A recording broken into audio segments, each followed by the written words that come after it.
Gondal marketing yard ઘણા અને ધાણા અને ઘઉંની બમ્પર આવકથી છલોછલ ભરાયું છે। યાર્ડમાં ધાણાની આવક શરૂ થતાં જ વાહનોની લાંબી કતારો લાગી ગઈ છે અને 2.5 લાખ ગુણી ધાણાની આવક નોંધાઈ છે। સાથે જ ઘઉંની સિઝનની ઐતિહાસિક આવક નોંધાઈ છે, જ્યાં યાર્ડમાં 1 લાખ ગુણી ઘઉં ઠલવાતા સર્વત્ર ઘઉંના ડુંગરા જોવા મળ્યા છે। ગીર સોમનાથ, જૂનાગઢ, પોરબંદર સહિત સૌરાષ્ટ્રના વિવિધ જિલ્લાઓમાંથી 2200થી વધુ વાહનો સાથે ખેડૂતો યાર્ડમાં પહોંચ્યા હતા। ખેડૂતોને 20 કિલો ધાણાના રૂપિયા 1100થી 2300, ઘઉંના રૂપિયા 450થી 650 સુધીના ઊંચા ભાવ મળ્યા। પોતાના પાકને યોગ્ય ભાવ મળતા ખેડૂતોમાં ખુશીનો માહોલ છવાયો છે।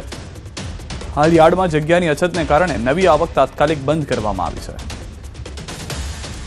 હાલ ધાણાની અત્યાર સુધીની સૌથી મોટી ઐતિહાસિક જેને તમે આવક કહી શકો એવી 2.5 લાખ ગુણી ધાણાની આવક થઈ હતી અને આખું માર્કેટિંગ યાર્ડ ધાણા અને ઘઉંથી છલકાઈ ગયું છે।